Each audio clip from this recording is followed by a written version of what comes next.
खबरों की दुनिया में आज से 3 साल पहले नया सवेरा हुआ था। उम्मीद और पॉजिटिविटी की शुभ शुरुआत हुई थी। गुंजन, गुड न्यूज टुडे पहली बार आपके सामने आया था। न्यूज चैनल्स की दुनिया में ऐसे चैनल ने दस्तक दी थी जहां नेगेटिव खबरों की नो एंट्री है और शुभ खबरों का भरपूर खजाना है। पिछले 3 सालों से हम आपको गुड न्यूज टुडे के जरिए देश दुनिया की तमाम अच्छी, सच्ची और पॉजिटिव खबरों से रूबरू करा रहे हैं। इन 3 सालों में हमारी कोशिश रही है कि हम आपके सामने ऐसी खबरें लाएं। बिल्कुल, देखिए, जिसमें समाज के लिए, देश के लिए संदेश हो, हिम्मत हो, हौसला हो। आगे भी आपको हमारे साथ अच्छी और सच्ची खबरों के सफर पर रहेंगे, तो नेगेटिव को कहिए ना और अच्छी खबरों के लिए हमारे साथ हमेशा बने रहिए। एक सोच अच्छी और सच्ची, जो छोटी है पर होती है, जुड़ती और जोड़ती है, बिखर कर अनंत हो जाती है, कई सांचों में ढलती है, धुंधलाती है पर ओझल नहीं होती, आहट से आवाज बनती, उम्मीदों का आकाश बनती। देश से संवाद है हमारी ये सोच, एक शुभ शुरुआत है हमारी ये सोच, अच्छी और सच्ची खबरों की शुरुआत। GNT गुड न्यूज टुडे, नई उम्मीद जगाने वाला हिंदी न्यूज चैनल।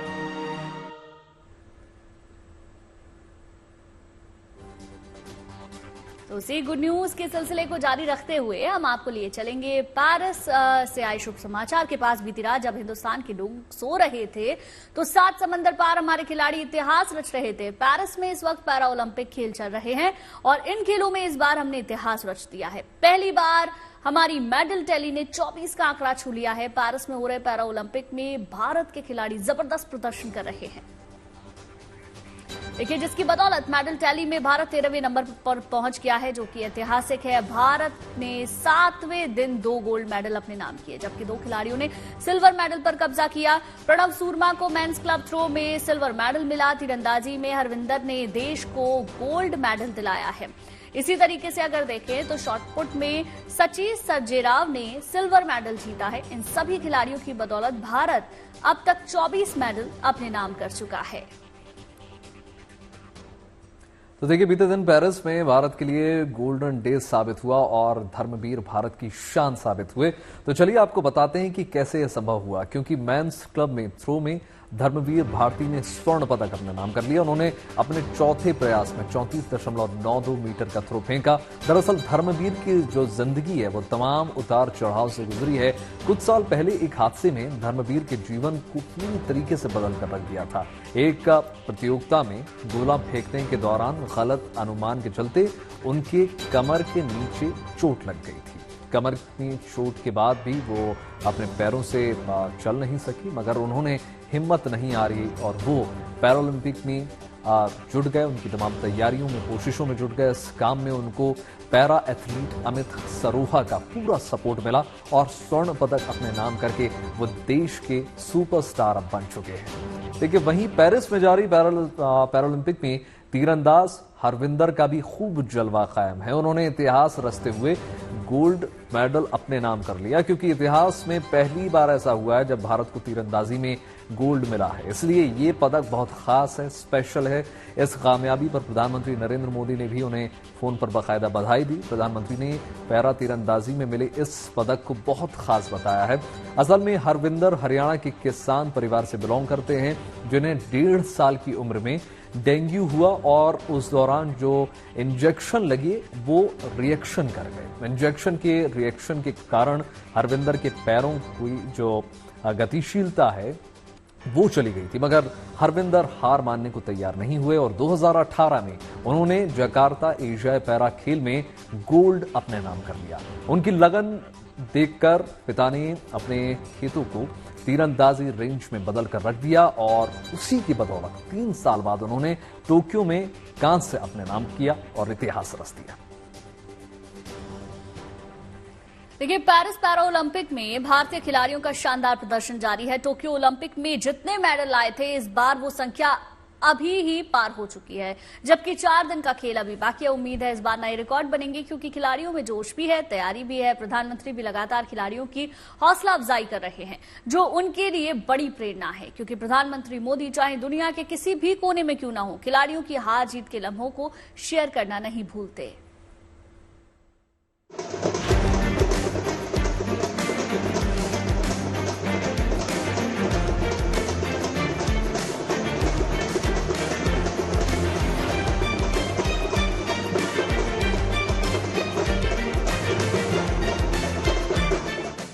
सात समंदर पार भारत का झंडा बुलंद करके लौटी हैं। जश्न तो बनता है, पर बात जब भारत की बेटियों की हो तो ग्रैंड वेलकम भी बनता है। तुलसीमथी मुरुगेसन, मनीषा रामदास और नित्या श्रीसेवन, ये तीनों पैरा शटलर पेरिस पैरालंपिक में मेडल जीत कर लौटी हैं।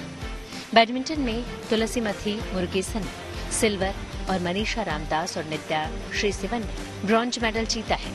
ऐसे में चेन्नई एयरपोर्ट पर उनका ग्रैंड वेलकम हुआ। पारंपरिक लोक धुनों के बीच माला पहनाई गई, गुलदस्ता भेंट किया गया, अंगवस्त्र ओढ़ाकर सम्मान किया गया। बड़ी तादाद में युवा खेल प्रेमी उनके स्वागत में खड़े नजर आए। उनके स्वागत में लोक धुनों पर कलाकारों के पांव भी थिरके। पेरिस पैरालंपिक में कामयाबी के भारत लेकर लौटी इन खिलाड़ियों के चेहरे पर जीत की चमक साफ साफ दिख रही थी और देश का झंडा बुलंद करने का गर्व भी। Dream come true moment for me actually. I think this Paralympic experience was so great, and participating was my dream once, but silver medal is a very very big thing for me. I made my father, my family and our country proud, and my college, my veterinary community feels so proud because of me. Thank you so much.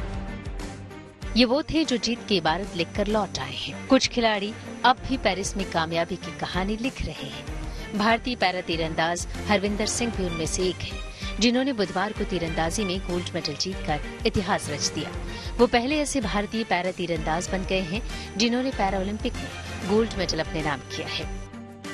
Harvinder ने mains individual recurve open के final में Poland के Lucas सेजेक को 6-0 से हराया।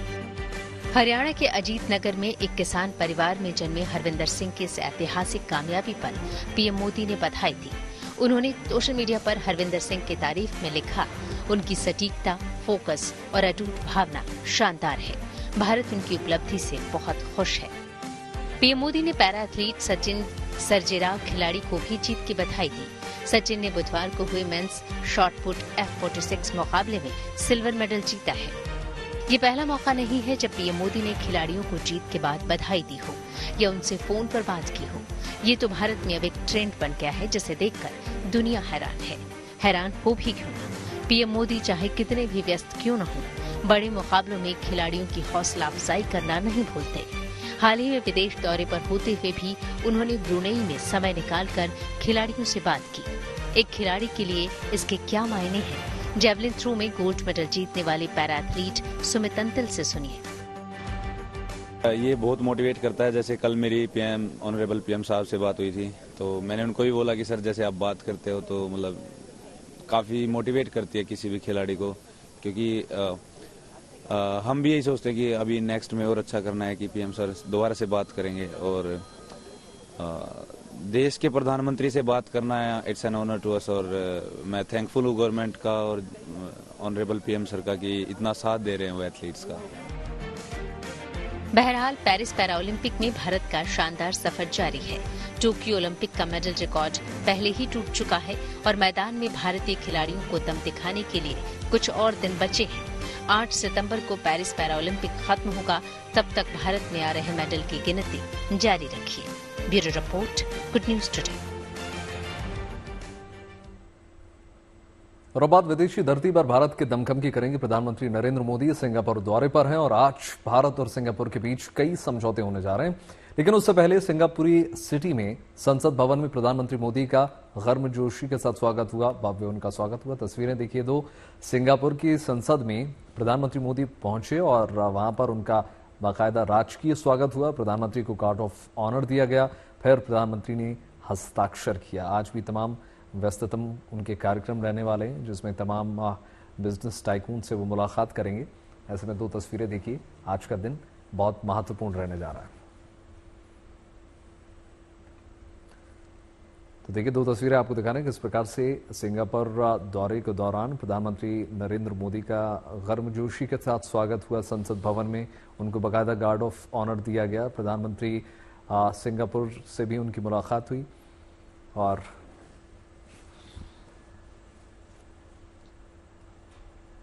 देखिए, बाढ़ और बारिश से देश के कई हिस्सों में हालत खराब है। नदियां उफान पर हैं। ऐसे में पानी के बीच फंसे लोगों को निकालना, उन तक राहत और बचाव का सामान पहुंचाना बड़ा काम है। हालांकि अच्छी बात यह है कि वक्त पड़ने पर सरकारी एजेंसियों के साथ साथ स्थानीय लोग भी इस बड़ी भूमिका को निभाने के लिए मुस्तैद हैं।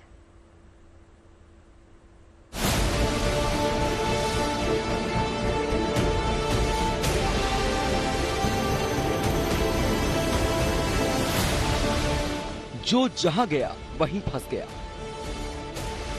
कोई बाढ़ के पानी में तो कोई बारिश के बाद आई आफत में, लेकिन देवदूत हर जगह मौजूद है। तस्वीरें यूपी के मिर्जापुर की हैं। पानी का बहाव देखिए, इतनी तेज कि पांव स्थिर नहीं रह पाते।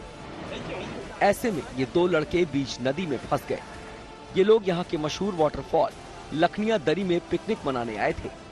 झरने के नीचे नहा रहे थे कि अचानक तेज बारिश होने लगी। पानी का स्तर बढ़ने लगा और जब तक ये लोग कुछ समझ पाते, पानी के बीच फंस चुके थे।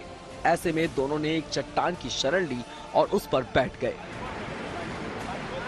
बाद में जब आसपास के लोगों की उन पर नजर गई तो स्थानीय लोगों की मदद से उन्हें काफी मशक्कत के बाद बाहर निकाला गया।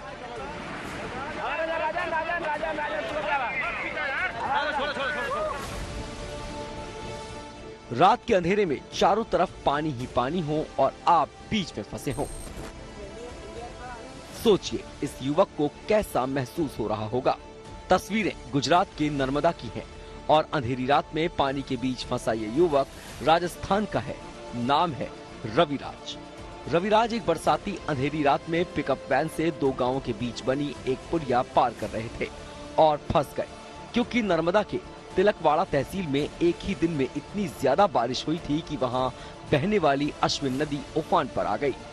पानी पुलिया के ऊपर बह रहा था और बहाव इतना तेज था कि वो बुलेरो को संभाल नहीं पाया। गाड़ी फंसी तो जान बचाने के लिए वो बुलेरो के ऊपर चढ़ गया और मदद के लिए चिल्लाया। उसकी पुकार सुनकर लोग मदद को आए, लेकिन स्थिति ऐसी थी कि उसे निकालना आसान नहीं था। ऐसे में लोगों ने एसडीआरएफ और पुलिस को इसकी सूचना दी। बाद में पुलिस और एसडीआरएफ ने काफी मशक्कत के बाद स्थानीय लोगों की मदद से उसे पानी से बाहर निकाला। बाढ़ और बारिश से नदियां उफान पर हैं।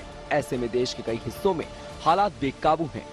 आंध्र प्रदेश के तटीय इलाकों में तो हालात ये है कि एनडीआरएफ और एसडीआरएफ के साथ साथ भारतीय नौसेना की पूर्वी कमान को भी मोर्चा संभालना पड़ रहा है। बाढ़ प्रभावित इलाकों में ये लोग बड़े स्तर पर राहत बचाव कार्य में जुटे हैं। हेलीकॉप्टर के जरिए लोगों तक खाना और दवाइयां पहुंचाई जा रही हैं, ताकि जिंदगियां सलामत रहें। यूपी के मिर्जापुर से सुरेश कुमार सिंह, गुजरात के नर्मदा से नरेंद्र पेपरवाला के साथ bureau report, good news today. Mission जिंदगी की बात कुछ और खबरों की। अगले साल जनवरी में प्रयागराज में कुंभ मेले का आयोजन होगा और इससे पहले साधु संतों की तरफ से कुंभ में होने वाले शाही स्नान का नाम बदलने की मांग उठ रही है। अखिल भारतीय अखाड़ा परिषद के अध्यक्ष श्री महंत रविंद्र पुरी ने शाही शब्द की जगह राजसी शब्द उपयोग करने का सुझाव दिया है। साथ ही उन्होंने बताया कि अलग अलग राज्यों में साधु संतों की बैठक होगी और उसी में नए शब्द तय किया जाएगा। अखाड़ा परिषद की माने अगर हम तो देखें, शाही शब्द मुगल काल में जोड़ा गया था, जिसे अब बदल देना चाहिए। आपने देखा होगा जब भी हमारा स्नान होता है उसको शाही स्नान के नाम से पुकारा जाता है। शाही स्नान का अर्थ ये होता है कि हम जो है जो चांदी के हमारे बंगले होते हैं, बहुत मतलब सुंदर वैभव के साथ हम चलते हैं, परंतु शाही नाम जो है ये मुगलों के समय से दिया गया है। और माननीय मुख्यमंत्री जी ने सही कहा है, वो विद्वान व्यक्ति है। इससे पूर्व में राजसिक शब्द ही कहा जाता था। जब मुगल साम्राज्य भारत में आया, उन्होंने राजसिक को काट के उसको शाही नाम दिया है। मैं ये कहना कहना चाहूंगा जो हमारा उज्जैन का प्रशासन है और हमारा जो जहां जहां हमारे कुंभ के मेले लगते हैं, जो भी कार्यालय हमारे हैं, वहां पे शाही स्नान काट के उसको जो है राजसिक स्नान किया जाए। तो हम अभी प्रयागराज जाएंगे, वहां बैठ के सभी अखाड़े बैठेंगे, मिल बैठ करके शुभ मुहूर्त में कोई शुभ नाम इसका देंगे। अब बात करेंगे गजानन की। अब से कुछ वक्त बाद गणेश उत्सव की शुरुआत होने वाली है। कहते हैं गणपति जहां होते हैं वहां शुभ ही शुभ होता है। श्री गणेश की कृपा से जीवन में शुभता का प्रवेश होता है और अगर गणपति जी की कृपा मिल जाए तो जीवन का हर विघ्न बाधा दूर हो जाती है। 7 सितंबर को गणेश चतुर्थी है और इस दिन गणेश जी की पूजा पाठ से गणपति प्रसन्न होते हैं। लिहाजा इस पर्व को धूमधाम से बनाने के लिए गणपति बप्पा के मूर्ति स्वरूप को लोग घर लाते हैं और उनका भव्य स्वागत कर पूजा पाठ करते हैं। गणेश चतुर्थी की देश भर में कैसी तैयारी चल रही है वो इन 7 तस्वीरों से अंदाजा लगाया जा सकता है। बप्पा के भव्य दिव्य स्वरूप की मूर्तियों से बाजार सज गए हैं। कहीं कहीं मूर्तियों को फाइनल टच दिया जा रहा है तो कहीं उत्सव की तैयारी शुरू हो गई है। राजकोट में गणपति उत्सव से पहले गणपति की मूर्तियों की प्रदर्शनी लगाई गई। इस प्रदर्शनी में गणपति महाराज के कई स्वरूप देखने के लिए मिले। यहां पगड़ी पहनते गणपति नजर आएंगे तो किसी में मनमोहक पोशाक में दिखेंगे। रंग बिरंगे मुकुट में सजे गणपति की उसमें चल रही है। अभी हमारा कलरिंग काम चल रहा है और वही मूर्तियां काफी मतलब हमने सेल भी हो चुकी है। जो फॉरेन में मूर्तियां गई है और दूसरी 300 मूर्तियां तो यहाँ डिलीवर हो चुकी है। 12 फीट की मूर्ति मेरे दगड़ू सेठ हलवाई जो पुणे की प्रतिमा है वो यहाँ पर हमने बनाई है। उसके अलावा लालबाग का राजा जो बोलते हैं वो भी यहाँ पर 12 फीट में बनाई गई है। और उसके अलावा मतलब राम मंदिर थीम पर और भी कई अलग अलग थीम पर मूर्तियां बन रही है। अहमदाबाद में पिछले 80 से अधिक वर्षों से बप्पा की कस्टमाइज मूर्ति तैयार की जा रही है, जहां भक्तों के ऑर्डर और डिजाइन के मुताबिक मूर्तियां तैयार की जाती हैं। हम लोग लास्ट 5 ईयर्स से इधर से ही लेते हैं मूर्ति और हमको इनके सर्विसेज बहुत अच्छी लगती है और उनका जो फिनिशिंग है वो बहुत अच्छा आता है। हमने दगड़ू शेड की मूर्ति बनवाई है। ये 3 फीट की है मूर्ति और हम लोग ने पहले से एक ही स्वरूप रखा है और हम लोग खुद आके कस्टमाइजेशन कराते हैं इनसे। अहमदाबाद में गणेशोत्सव की तैयारी कई महीने पहले से ही शुरू कर दी जाती है। सार्वजनिक पंडालों के लिए कई फीट ऊंची मूर्ति से लेकर घरों या दफ्तर के लिए छोटी और रंग बिरंगी मूर्तियों का निर्माण यहाँ किया जाता है। वहीं राजकोट में बन रही अलग अलग स्वरूपों की बप्पा की मूर्तियों में भी एक खास मूर्ति लोगों का ध्यान अपनी ओर खींच रही है। इस समय रामलला की शक्ल की भगवान गणेश की मूर्ति आकर्षण का केंद्र बन गई है। बंगाल से विशेष मूर्तिकार हर साल राजकोट आते हैं और जून महीने से ही वो ऑर्डर के मुताबिक भगवान श्री गणेश की मूर्ति बनाना शुरू कर देते हैं। इस वर्ष भी बाजार में कई अलग अलग स्वरूपों में भगवान श्री गणेश की मूर्ति उपलब्ध है। उन्हीं में से एक है पहली बार बनाई गई अयोध्या के रामलला के स्वरूप की गणपति महाराज की मूर्ति। और हर साल ऐसे ही गणपति का मिट्टी का इको फ्रेंडली मिट्टी का मूर्ति बनाता हूँ इधर राजकोट में। मैं इधर 30 साल का ऊपर हो गया मिट्टी काम में, लेकिन इस साल एक स्वरूप जो है श्री राम का उसका स्वरूप में गणपति बना। इस खास मूर्ति का ऑर्डर जयपुर के गणेश महोत्सव के आयोजकों द्वारा किया गया है। इस 7 फीट की मूर्ति को 4 कृष्ण नगरी मथुरा में जहां पर कृष्ण के जन्मदिन के बाद अब भगवान गणेश के जन्मदिन की भी तैयारियां शुरू हो चुकी हैं। गणेश चतुर्थी के मौके पर मथुरा में गणेश जी की मूर्तियां एक दंत, द्विदंत, त्रिदंत आदि अलग अलग स्वरूपों की मूर्तियां देखने को मिल रही हैं। मथुरा में कैसी है गणेश चतुर्थी की तैयारी, देखिए हमारे संवाददाता मदन गोपाल शर्मा की रिपोर्ट। भगवान श्री कृष्ण की नगरी में लाला कन्हैया के जन्मदिन के बाद भगवान गजानन के जन्मदिन की तैयारियां शुरू हो चुकी हैं और चतुर्थी के दिन भगवान गजानन को श्रद्धालु बड़ी धूमधाम से ढोल नगाड़ों के साथ बाजार से अपने घर ले जाएंगे और घर ले जाकर भगवान की प्रतिष्ठा करेंगे, भगवान को विराजमान करेंगे और भगवान की पूजा अर्चना करेंगे। तो ये मथुरा का अंतापाड़ा गली है जहां ये बाजार सजकर तैयार है और बताया जाता है कि हमारी जब बात हुई कारीगरों से तो बता रहे हैं कि लगभग 1 लाख प्रतिमाएं भगवान की यहाँ बिकने का टारगेट इन लोगों ने रखा है और उन्हें तैयार किया जा रहा है। बाजार भी सजाया संवारा जा रहा है और चतुर्दशी को श्रद्धालु इन्हें ले जाएंगे और अंत चतुर्दशी के दिन भगवान का विसर्जन किया जाएगा। इस बार एक चीज का विशेष ध्यान रखा गया है, यहाँ पे जो मूर्तियां बना रहे हैं सभी लोग तो ये बता रहे हैं कि ये मूर्तियां सभी मिट्टी की बनाई जा रही हैं, पीओपी का इस्तेमाल नहीं कर रहे हैं, क्योंकि पीओपी विसर्जन के बाद घुलता नहीं है। इसीलिए सारी जो मूर्तियां हमारे आसपास यहाँ लगी हुई हैं, ये बता रहे हैं कि सभी हमने मिट्टी की बनाई हैं, जो कि यमुना में अगर विसर्जित की जाए तो उसके बाद भगवान को मिट्टी में मिलने में कोई परेशानी ना हो। कैमरामैन राहुल के साथ Madan Gopal Sharma, good news today, Mathura. बात शिक्षक दिवस की। देश के दूसरे राष्ट्रपति डॉक्टर सर्वपल्ली राधाकृष्णन की जयंती के मौके पर हर साल की तरह इस साल भी आज 5 सितंबर को शिक्षक दिवस के रूप में मनाया जाता है। इस मौके पर राष्ट्रपति द्रौपदी मुर्मू के हाथों देश भर के 50 प्रतिष्ठित शिक्षकों को इस साल का राष्ट्रीय शिक्षक पुरस्कार मिलने जा रहा है। इनमें कुछ शिक्षकों पर हमारी एक खास रिपोर्ट आप देखिए।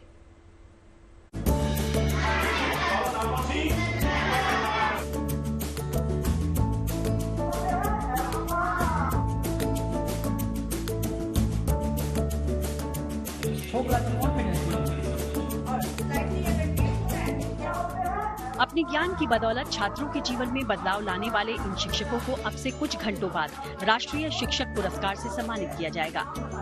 मौका होगा शिक्षक दिवस का। हर साल की तरह इस साल भी शिक्षकों की लगन और मेहनत को देखते हुए केंद्र सरकार देश के प्रतिष्ठित सम्मान राष्ट्रीय शिक्षक पुरस्कार से 50 शिक्षकों को सम्मानित करने जा रही है। इन्हीं में से ये शिक्षक भी शामिल हैं। बरनाला के सरकारी सीनियर सेकेंडरी स्कूल के शिक्षक पंकज गोयल को ये अवार्ड स्मार्ट स्कूल बनाने, बच्चों का दाखिला बढ़ाने और आर्थिक रूप से कमजोर बच्चों की मदद करने जैसे जरूरी योगदान के लिए दिया जा रहा है। इसी तरह बठिंडा के एक प्राइमरी स्कूल के अध्यापक राजेंद्र सिंह की शिक्षा के क्षेत्र में अच्छे कामों के चलते उन्हें भी राष्ट्रीय शिक्षक पुरस्कार से सम्मानित किया जाएगा। बड़ी खुशी हो रही है, नेशनल अवार्ड मिला ਤੇ ਬਾਕੀ ਬੱਚਿਆਂ ਨਾਲ ਮਿਲ ਕੇ ਹੋਰ ਵੱਧ ਖੁਸ਼ੀ ਹੋ ਰਹੀ ਹੈ। ਬੱਚਿਆਂ ਨੂੰ ਜਦੋਂ ਪਤਾ ਲੱਗਿਆ ਜੀ ਵੀ ਸਾਡੇ ਸਰ ਨੂੰ ਅਵਾਰਡ ਮਿਲਿਆ ਤਾਂ ਵਾਕਈ ਉਹ ਆਪ ਨੂੰ ਤਾਂ ਇੰਜੋਇਮੈਂਟ ਹੋ ਰਹੀ ਸੀ, ਬੱਚਿਆਂ ਨੇ ਬੜਾ ਇੰਜੋਏ ਕੀਤਾ। ਉਹਨਾਂ ਨੂੰ ਦੇਖ ਕੇ ਉਹ ਹੋਰ ਵੀ ਜ਼ਿਆਦਾ ਪ੍ਰਾਊਡ ਫੀਲ ਹੋਇਆ ਵੀ ਵਾਕਈ ਇਹ ਬੱਚਿਆਂ ਵਾਸਤੇ ਜੇ ਆਪਾਂ ਕੁਝ ਕਰਦੇ ਹਾਂ ਤਾਂ ਕੁਦਰਤ ਉਹਦਾ ਰਿਵਾਰਡ ਜ਼ਰੂਰ ਦਿੰਦੀ ਹੈ। 50 शिक्षकों की इस लिस्ट में यूपी और बिहार के शिक्षक भी शामिल हैं। उत्तर प्रदेश के मिर्जापुर के प्राथमिक विद्यालय भगीसर का कायाकल्प कर उसे स्मार्ट बनाने वाले शिक्षक रविकांत द्विवेदी को राष्ट्रीय शिक्षक पुरस्कार मिलने जा रहा है। इससे पहले रविकांत द्विवेदी को 2021 में राज्य शिक्षक पुरस्कार भी मिल चुका है। वहीं बिहार में कैमूर जिले के कुदरा प्रखंड के न्यू प्राथमिक विद्यालय तरहनी के प्रभारी हेडमास्टर सिकेंद्र कुमार सुमन का चयन भी राष्ट्रीय शिक्षक पुरस्कार के लिए हुआ है। सिकेंद्र कुमार सुमन ने स्कूल में ऑनलाइन परीक्षा के साथ साथ एक प्राइवेट स्कूल की तरह कई व्यवस्थाएं की, जिससे बच्चों की शिक्षा में बहुत सुधार देखने को मिला।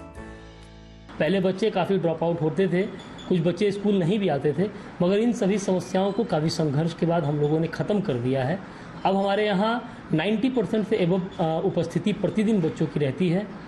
और जैसा कि आपने दीवारों पे चित्रकारी देखी है, तो ये सारी चित्रकारी हमने और हमारे शिक्षकों ने मिलकर की है। बिल्कुल अपने हाथों से हम लोगों ने इसे मिलकर किया है, क्योंकि ये मानना था कि एक शिक्षक सब कुछ होता है। एक शिक्षक को ऑलराउंडर होना चाहिए। पूरी तरह से बदल देने के लिए, ऑपरेशन कायाकल्प के सारे मानक पूरा कर देने के लिए, बच्चों के नामांकन बढ़ाने के लिए मैंने विद्यालय में गणित का बगीचा की स्थापना किया। समुदाय के सहयोग से सारी कक्षाएं स्मार्ट की। तो इन सब चीजों को बेसिक शिक्षा विभाग उत्तर प्रदेश ने सराहा और मुझे राष्ट्रपति पुरस्कार के लिए आगे भेजा।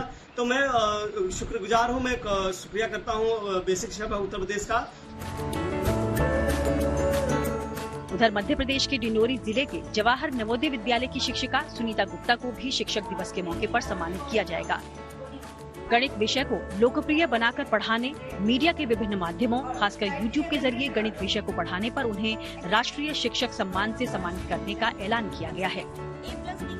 जैसे कि गणित के शिक्षक सामान्यतः जो है चौक या डस्टर से लेके लेक्चर विधि मेथड से पढ़ाते हैं, तो मैंने अपने जो पढ़ाने के तरीके में मैथमेटिक्स मॉडलिंग को इंक्लूड किया और खेल खेल के माध्यम से गणित को पढ़ाने की कोशिश की। और साथ ही साथ एक जियोजेब्रा सॉफ्टवेयर है और एक अनदर मैथमेटिक्स पैड है, सोक्रेटिव है, उन सॉफ्टवेयर्स को यूज़ करके मैंने मैथमेटिक्स के इंटरेक्टिव वीडियोस को बनाए, जिससे बच्चों को देखने में बहुत अच्छा लगता है। जो हमको क्लास में समझ में नहीं आ पाता था, उसको हम जब छुट्टी में जाते हैं तो मैं का जो क्लास रहता है वीडियो का, उसको अटेंड करते हैं और हमें कुछ अच्छे समझ में आ जाता है। हमारी मैथमेटिक्स टीचर हैं मिसेस सुनीता मैम, उनका जो पढ़ाने का तरीका है वो बहुत ही अच्छा है। वो हमें जब पढ़ाती हैं तो एनिमेशंस और वो हमें बताती है कि कैसे जो उन्होंने पढ़ाया है उसको हमारे सराउंडिंग में अप्लाई करना है, कैसे उसे हमें रटना नहीं है, उसे समझना है। 5 सितंबर का ये दिन न केवल डॉक्टर राधाकृष्णन की विरासत का सम्मान करता है, बल्कि देश भर के शिक्षकों की लगन और कड़ी मेहनत को भी नमन करता है। यही वजह है कि इन शिक्षकों को उनकी कड़ी मेहनत, समर्पण और शिक्षा के क्षेत्र में उनके अमूल्य योगदान को देखते हुए राष्ट्रपति के हाथों सम्मानित किया जाएगा। बरनाला से आशीष शर्मा, बठिंडा से कुणाल बंसल, मिर्जापुर से सुरेश कुमार सिंह, कैमूर से राजन कुमार, जूनागढ़ से भार्गवी जोशी के साथ bureau report, good news today.